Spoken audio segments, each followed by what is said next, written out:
Welcome back to Busting Addiction and its Myths, brought to you by Safe House Rehab Thailand, which now has a spectacular new beach location near Hua Hin, Thailand. Our goal, from beginning to end, is to give you and your loved one the very best chance of a complete recovery. And to that end, you can't imagine a more serene yet astonishing setting than our location near the beach in Dolphin Bay.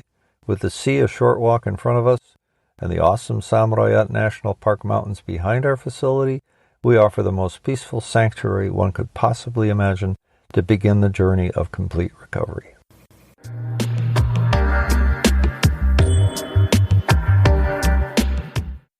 Addiction sucks oxygen. Something just happened to me that made me realize how little influence I have over things. First, I contracted tinnitus, which is a lesson in and of itself, and made me take another look at the concept of neuroplasticity. In case you didn't already know, tinnitus is a condition that causes ringing in the ears, and conventional medical science has yet to find a cure. They do not even know the true cause. This is a ringing in the ears that simply does not go away, and the more you try to get rid of it, the more attention your brain pays to it, and therefore it becomes louder. If you allow it, it will suck all the oxygen, that is, all of the energy, out of your system, and it has been known to disable people. That's the perfect segue to what happens to your family when the addiction makes itself at home there. Very recently, my ex-fiancé called me in a panic and sobbed that her son, my stepson really, was a raging addict and she didn't know what to do. He and his wife have a 2-year-old son who deserves better, while my stepson, let's call him Jimmy, is snorting and smoking and injecting who knows what. He's applied for a medical discharge due to joint disabilities, and it is apparent that he got addicted to painkillers coming out of his knee surgery at a Marine Corps hospital. So my ex wants me to talk to him, get him to go and get some help. You must be kidding. First, I'm 9,000 miles away, and he's defiantly rejecting any help to begin with. So I said to my lovely ex, you have two big problems. One, he doesn't want to go into treatment, and second, you haven't set up a treatment center that will take him. In other words, you, mom, sis, wife, are all running around feeling sorry for yourselves and expect me to save the kid. You have no plan. We have no plan. And you're acting as crazy as he is right now. What we need at the very least is an intervention, either a well-planned family intervention where everybody reads the intervention book, and or we hire a professional interventionist. Are you prepared to give him the choice of treatment or the street? As in, you don't get to see your son if you choose to continue to abuse drugs and not go into treatment. That's a consequence. He's not feeling any consequence.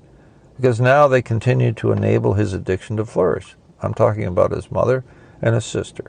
They're feeding it, housing it, paying for it. He's stealing the money or dealing in the drug. This is how they love and care for him. I see this all the time.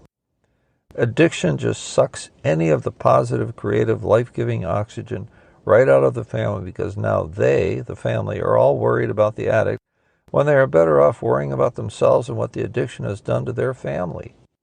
Try telling them that they are either deep into denial or enabling, and they're both. What we believe is that addiction begins to take over a family invisibly and slowly, thereby making it almost impossible to arrest until it's too late, unless someone in the family is truly savvy about what is really going on. Much of the problem in classifying the thing as an addiction is that some of it, like alcoholism, starts out innocently enough, and free will is involved. Or an opiate is prescribed that then becomes the drug of choice for the addict, and he starts to use it after its true utility is gone. There's no more true need for it now, except that now there's a craving and a longing for the pleasure that it brings, or to stave off the pain of withdrawal, which of course brings us to the easy access people of any walk of life have for the cheapest and deadliest of all opioids, and that is fentanyl and its variants. I shall have a report on that topic in the next episode.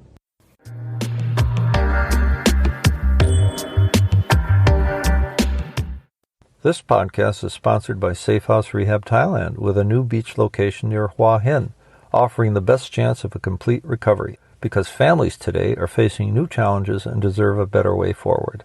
All in the warm embrace of our staff and our welcoming environment, unsurpassed anywhere in Thailand.